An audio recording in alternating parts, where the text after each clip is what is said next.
Official today. But let's get back to our top story. Let's bring in Senator Marsha Blackburn. She's a member of the Senate Judiciary Committee, among other things.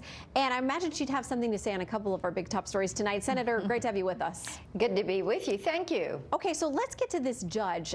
The second order that's been revealed. It was December 5th, so it was shortly before the Horowitz report came out, but it referenced some of the findings that were expected with that report. Right. And it basically says to the FBI, we expect you to do all these things. We want you to ID the attorney, all the matters he was involved in, the steps taken by the DOJ and FBI to verify materials in those cases, that they're actually good and complete and accurate. And also whether this attorney was referred for investigation or possible discipline.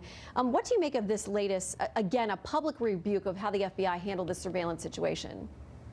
Shannon, what this tells us is that the FISA court is not going to stand for the FBI trying to play tricks on them. And what they have found out is that there was a pattern, and this pattern seemed to play out through the entire process that we have seen with Trump and with the surveillance there and the 4 FISA court warrants, those surveillance warrants. Now, here's the thing that I think people are going to be really wanting to see. You don't have just one person that carries out this. And we know that there were case agents, that there were subsources, that there was this attorney. So I think what the court is going to do is say, look, if you have established this pattern and process of giving us false information in order to politicize this process, then we're going to get in here and unravel this and find out what you have been doing and who all is involved. Now, this is the kind of thing that, yes, indeed, there is going to be some accountabilities. There is also probably going to be actions that will be taken not only by the court itself, but I think by the other organizations that are involved. Yeah, and a lot of folks are saying, listen, this is just the first bite at the apple, that obviously U.S. Attorney John Durham has got different powers, more breadth to subpoena witnesses. That's right. He has the criminal subpoenas. Powers. Right. Yeah. So, but in looking forward to that and looking ahead to that, do you think there is a danger possibly in overselling what might come from the Durham report, that, you know, it may show up and not be as scathing as folks might hope it would be? And I think that what we will find from the Durham report is in the misdeeds and the sins of omission and commission that have been that have taken place, then what in this is an actual criminal act. That's what you'll find from the Durham report. We don't know exactly what that's going to be, but I think everybody looks forward to getting it. And more important, I think, is we look forward to the FBI returning to being an organization that is trustworthy. Right now, that institution has lost the ability for the American people to look at them and say, hey, we know we can count on you. There are a lot of good people at the FBI.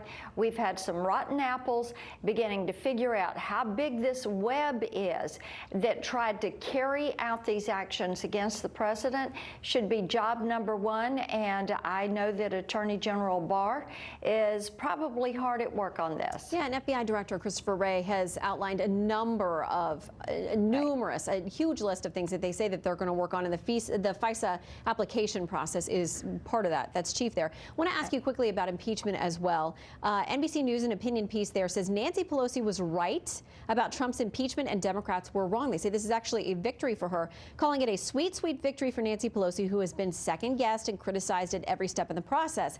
Pelosi's skills as Speaker and her ability to stand her ground have paid dividends.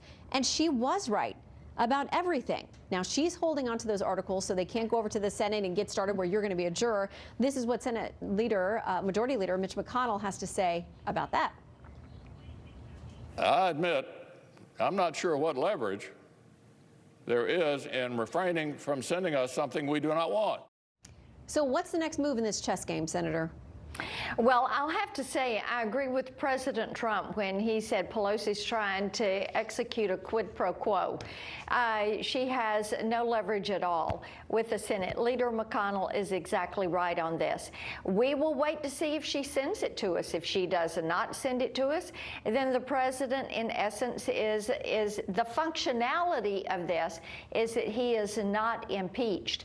So if we don't get it, we go back to confirming judges and working on high-speed internet, broadband, closing the digital divide, continuing to work on building out Space Force. That was an exciting announcement today.